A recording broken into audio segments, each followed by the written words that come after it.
I was interested in the same thing. Did you learn more from failure, or have you learned more from being successful or finding Prob success?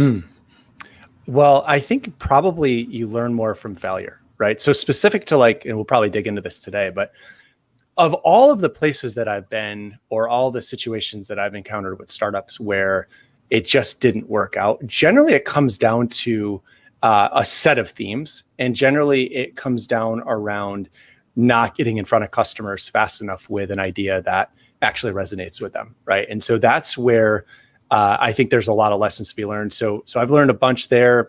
I've run companies into the ground. But conversely, when you're in a high growth startup and when things are clicking, there's almost like a magic to it. And there's a lot of lessons that you can bring from that as well. So you could look back and say, well, we did things at this company this way that really, really worked well to enable us to scale.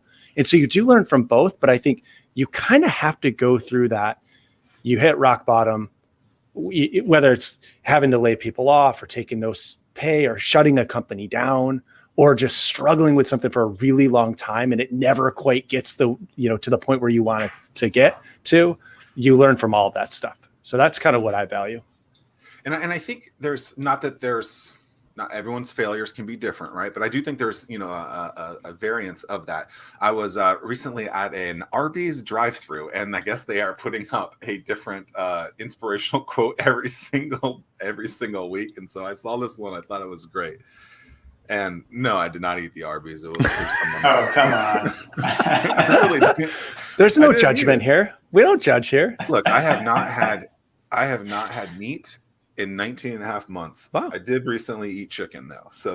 But not Arby's meat. Okay. So the quote from Snoop Dogg is, sometimes a loss is the best thing that can happen. It teaches you what you should have done next time.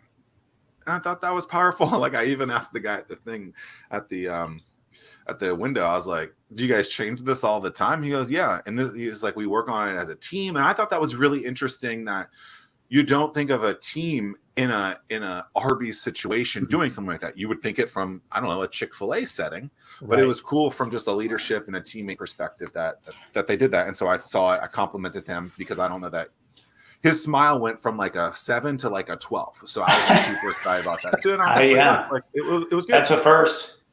You get inspiration from Snoop Dogg at Arby's. Hey, and the employees seem like they're happy, and we're talking about Arby's, so it's free advertising for Arby's.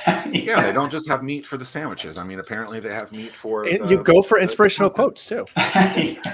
Do you think the word failure is too big of a buzzword, though, in the sphere of all this?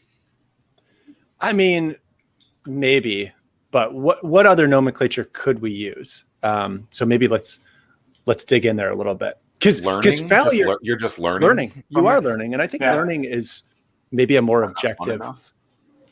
Look, I think marketing folks, they want buzzy words. So we use failure and we use scale and we use growth and all these things. But the reality is, like, the number one thing with a startup is that you learn.